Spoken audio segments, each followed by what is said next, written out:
Hi, this is Arya. Please subscribe to Talk System. So yeah, I think we start. Yeah, it's a recording. So thank you so much for joining us live today.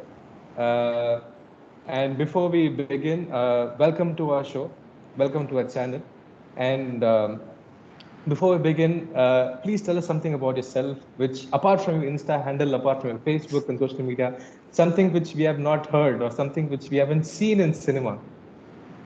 Um, the truth is, I don't think people have seen me for quite a while, except Yeah, yeah. the sporadic posts that I put on Instagram, which is always, people think because most of the pictures that I have on that I'm still modeling or I'm in that scene. But honestly, I just have a lot of artistic and creative friends, and they call me to collab with them. That's when I do it because most of my time is in my work. And I think something people don't know about me, other than the people that have worked with me or my close friends, is that I used to work with the police for some time through my last company. And that was, yeah, that's something that I don't usually tell out, but that was a Okay. fun time for me. Would you like to share what was that role about? What was your contribution? So when we were contacted, we are a software company, and I was Okay. working with them in marketing, and we had Okay. this thing to do an app for them called Kavalan. It Oh, released okay. just a little Okay. while ago. Okay. Yeah, Okay. we used to coordinate with the police team and work with them to put out this app. And Mm-hmm. um, when we were in the ideation stage, it was really exciting, especially to figure out, as a girl who lives in Chennai and who's lived alone, I know the kind of issues that we can face, and I thought I had a lot of input to give, and I really enjoyed working on the development of the app. And it took quite a while, but it finally released. And yeah, people don't know that the team had been working on it from 2016, early 2016, and it reached Wow. the market quite late. Yeah, there were a lot of Okay. changes, there were a lot of back and forth about how to make it accessible for everyone and create a platform that is truly reachable. There were a lot of apps that had come and tried to figure out the safety aspect of a woman or even a person that could have been new to a city to just like navigate around and be in the safest hands. And since Tamil Nadu police at that time took that time and effort to create this, it was very exciting to work on. And I ended up creating a Facebook page for them that's still managed by a team of 14 cops and 2 SPs. So yeah, now that I'm hearing so much talk about them, a lot of my friends have been in touch asking me, what's been happening, and everyone is outraged. Yeah, so I'm just trying to like remember the good times. Oh, so I think I'm with someone who's like, the person behind or the brain behind the safety of the citizens of Tamil Nadu. Well, It's a the DGP at the time, TKR sir, and the team that I was working with, it was a lot of very enterprising cops who really wanted to, make a difference. I felt that personally because they would call me, female or male cops, they would call me and be like, what kind of issues do you face? How can the Facebook page create bridge between the people reaching our website and who's getting lost, and maybe we are missing things that are not yet at case stage. That's a lot of issues, right? Someone is following you, someone is on the brink of harassing you, and you don't really know, is this the right time to go to the cops? If you go too early, they might dismiss you. If you go too late, they'll ask you why you didn't come earlier. So to bring about that kind of awareness to the public in terms of showing them footage on what works and data and infographics to tell them, okay, this is the best way to reach us. And it's always a good thing how many ever helpline numbers you have, for children, for sexual abuse survivors. There's so many ways the police have to stand up for their society, and I think we forget how many cops to people ratio there really is. So I really appreciated the things they were doing at that time. But at the same level, the people who work in the Tamil Nadu police, like their ideas and their thoughts and what they want to do for the force doesn't always trickle down to everybody in the force, you know. But as in India especially, that we believe in the judicial system, we believe in Yes, yes. reform, life imprisonment, make sure that people get rehabilitated. It's all good on paper. It's just in execution that we get lost. Yeah. Yeah, I mean, I we can mhm, do better, because people who have been, their main thing is to protect and serve the public. We forget that mhm. they are also people, but they have such a high ground and power to stand on that. I feel it more psychological and mental health issues need to be addressed, and they cops need to have counselors. They need to humanize the way they talk to people itself. Forget even when you're going into, sometimes you see just a traffic police and you're scared, and it takes you 10 seconds to realize, why am I even scared? I didn't do anything Do wrong. anything. Yeah, so let's hope some change happens. It's happening all across the world, and I hope it infiltrates here as well. Definitely, but as you said, you spoke about the sacrifice and the basically these are the police force is the unsung hero. I mean, we have never celebrated them. Apart from the fact we do make movies on police department, we have top actors who play inspectors, SP, and X and Y Z. But those are just fictional characters and those are just fictional stories. But you have been there, you have worked with them, so you know how the police force works. So did they tell you some interesting stories or some the operations?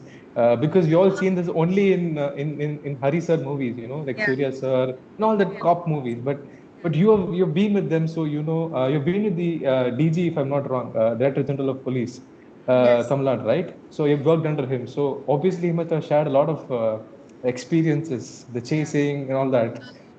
I would actually think I was completely starstruck when when I worked over there. For me, Mm-hmm. I got to meet cops who have come from across the country, and they all pioneers in the way they think and the kind of change they want to create. So I was in the midst of all these people, and we used to kind of try to get what they are doing to the public in a little seamless way. So I would end up working with different departments. Our team, we have a small team, plus their team will coordinate with cops who've done amazing things, new investigation that's going on, whatever they can tell the public. And then when we realize there's so many more aspects to the force that we don't know, like the special task force. Like if you see the official Tamil Nadu police page, you'll see some of the videos that our team worked on in terms of say, if we break down what the special task force is doing, we would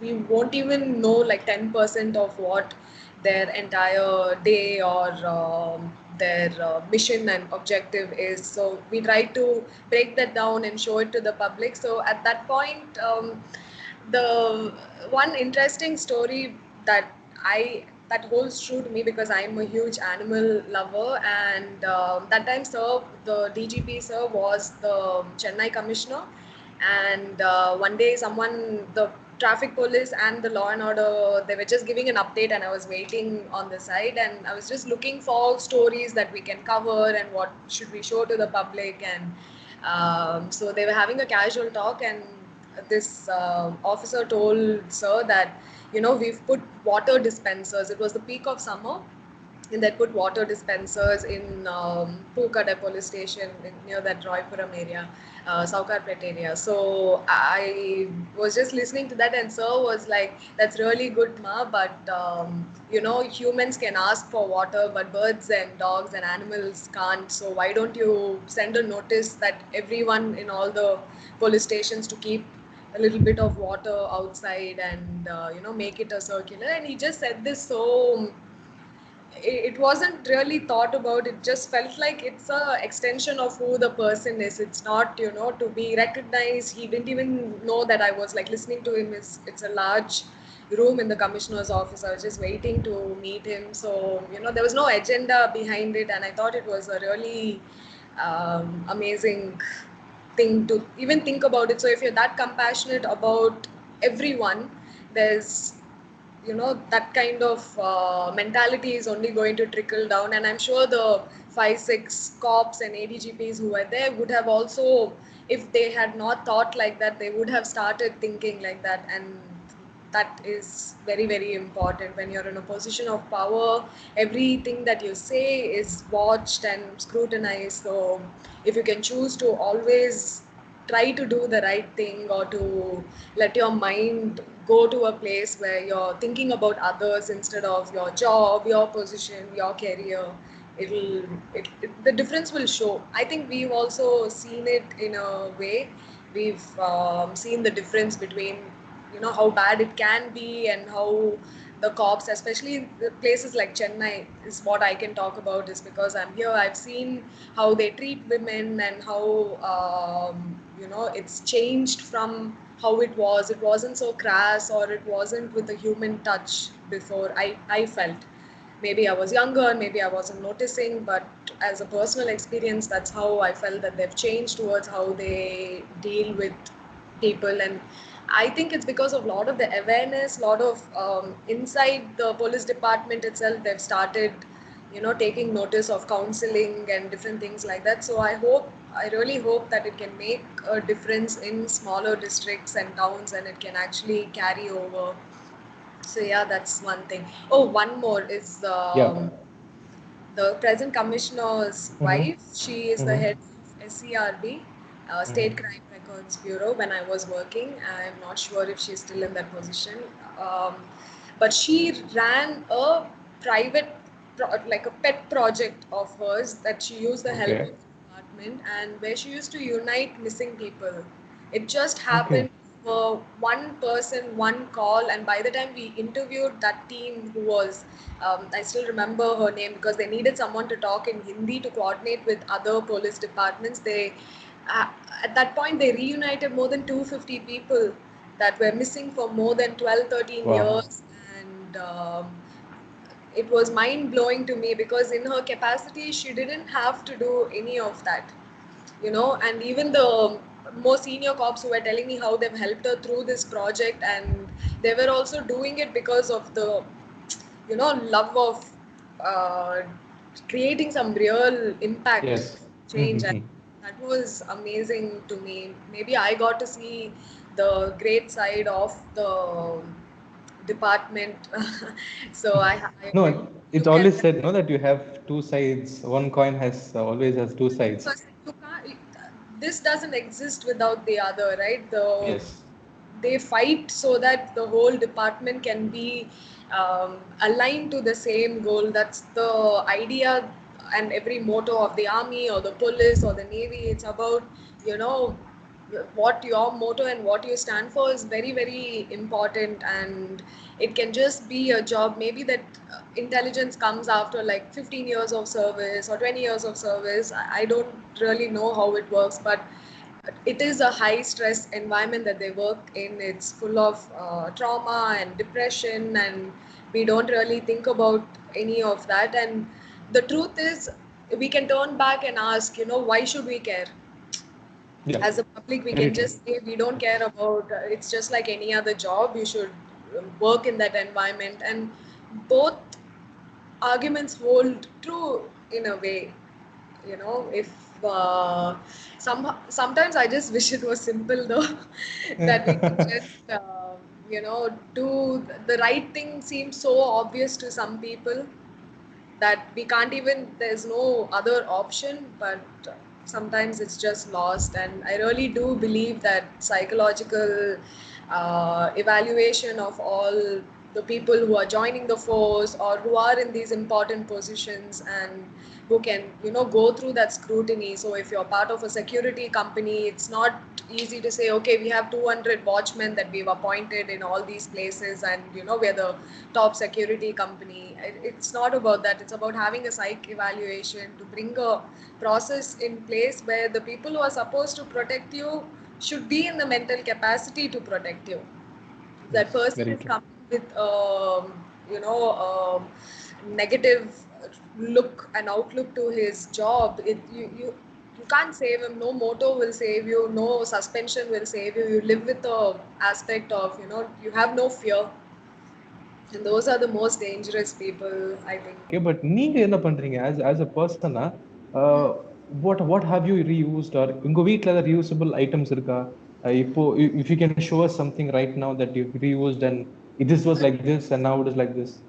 So why I said that is when my partner and I, we just, while I was still in my job, I started this with a friend, and both of us are college classmates. So when we were at Surf Turf Festival, and we couldn't get volunteers that time. We had just been running around, and we wanted to participate in a festival to see what's the kind of waste being generated, and they were really supportive, including where it was happening. So we'd done all this recce, and we couldn't get people to like collect the waste. So we bought this tongs, and I had a bag, and we used to collect all the waste. And I could hear people commenting, see, this Vellakari is doing this job for us, that kind of thing, because it was on the shore, right? And I could hear all this chatter about see how she's doing this, and we can't even, it wasn't for that. I felt no shame in doing it's our own world, our own environment, our beach. When I go to the beach, I want to see a beautiful beach. I don't want to see a beach with litter. And people uh, yeah, this was the mentality with which I came into this itself, was because it was so harrowing for me. It's just like I was living alone. I was living with few friends, and the amount of waste we used to generate in this house was mind-boggling to me. And I was like, I can't live this life. I have to do something that makes some sort of difference. And that's not even how it came. I was like, how can I make a difference? The problem is so widespread, and I have a full-time job. I need to work, and I need to save money. I've been like completely independent since college, so actually even before college. So that's a pressing need for me, which used to make me think, people who have the time and who have the resources, if they do, it'll be better. How much change can I bring? There's only a limited capacity that I can do. And then when I started collecting waste at home itself and doing the segregation, I was like, okay, technically I do have this much waste. So any change that I make, let me just go down this road and like research what is happening, why is this happening. And so at home, there are still a lot of things I wish I need to implement, which I haven't been able to. But segregation is the key thing. I make sure that I don't throw without a thought. I'll think, Seri, if I put it in this, will that Anna take? Okay, no, he takes only paper, plastic, hard pick. Last time itself, he shouted he won't take this. So, okay, now I have இப்போ இந்த try waste அந்த வெட் வேஸ்டே வந்து இப்போதான் அவங்க adapt ஆயிருக்காங்க. இப்போ like apartments, people are now segregating people, dry waste தனியா, wet waste தனியா, plastics தனியா போடுங்க அப்படின்றது. Did someone have to educate us for us to know this? I don't think so. No one had to tell us. We know when food is getting old at home, what do? They leave it out for the animals to eat. They don't throw it in the dustbin. If even if you go to lower income groups right now, they might not have a fridge, they might not, so they cook only for that day. Because we have fridge now, we'll cook for like 2 days. It'll save us time, because our time is more important and of value than anything else. So we'll be like, how can we extend the launch video? Okay, let me not go out and buy from the local farmers, that Anna's kada. Let me just order from Big Basket. If I order from him, if I buy vegetables from him and I've taken my bag, I come back with zero waste. But if I'm ordering on Big Basket, every single thing I buy will be in plastic, some sort of plastic. So it's about those choices, and you won't believe the number of conscious people I've met because of this journey. They are fighting a fight for all of us, in terms of, there are these small associations, apartment associations, who make sure even if they're living in an apartment of like 700, 800 people, there'll be like 5 families who are willing to listen to them. But it doesn't matter. They will still go out, and people who've called me, because I started this while I was still in the job. I was just doing some experiments, and I'd shared this with my, the person who hired me. So I would tell them, I'm very interested in this, and in fact, because you guys put me onto this police project, is when my thing about, I feel like I got my calling. I was never completely happy working for capitalist agenda, or to make someone else money or things, because I, I honestly don't know what people would do with more than a few crores, or because I don't believe you have this one life. The property that you buy, the cars that you buy, like whatever gives you pleasure for the rest of your life is what you can think about. So this excess has never been comfortable with me. Even as a child, when I was a kid, like I don't wear earrings, I don't really wear like jewelry, and my mom always used to say, if you don't wear, people will think I don't buy you anything. But I so it maybe for me it was just the right path. But for everyone, if they can, you don't have to give up on the things you love. That's not what the agenda is. Sari, you love Lays, you eat and Lays, just take care that the packet doesn't go to the landfill. There are like 10 steps, 10 things you can do with that Lays packet, and why don't you explore doing something like that? So at home it became so like natural when we started segregating and seeing, okay, actually only higher income groups make this kind of waste. Lower income groups, they stay very very sustainable. If you take a city like Chennai, it's the people who have money that make waste. Only if you have money can you indulge in things like, things that just give you pleasure. So if you're going to be drinking, you have beer bottles, you have alcohol bottles, you have all of this. If you BD is actually not toxic, it's completely sustainable and it works. But if you smoke a cigarette, it's not, it's made with plastic. And these are the barriers that we've set on ourselves. People will make chips at home.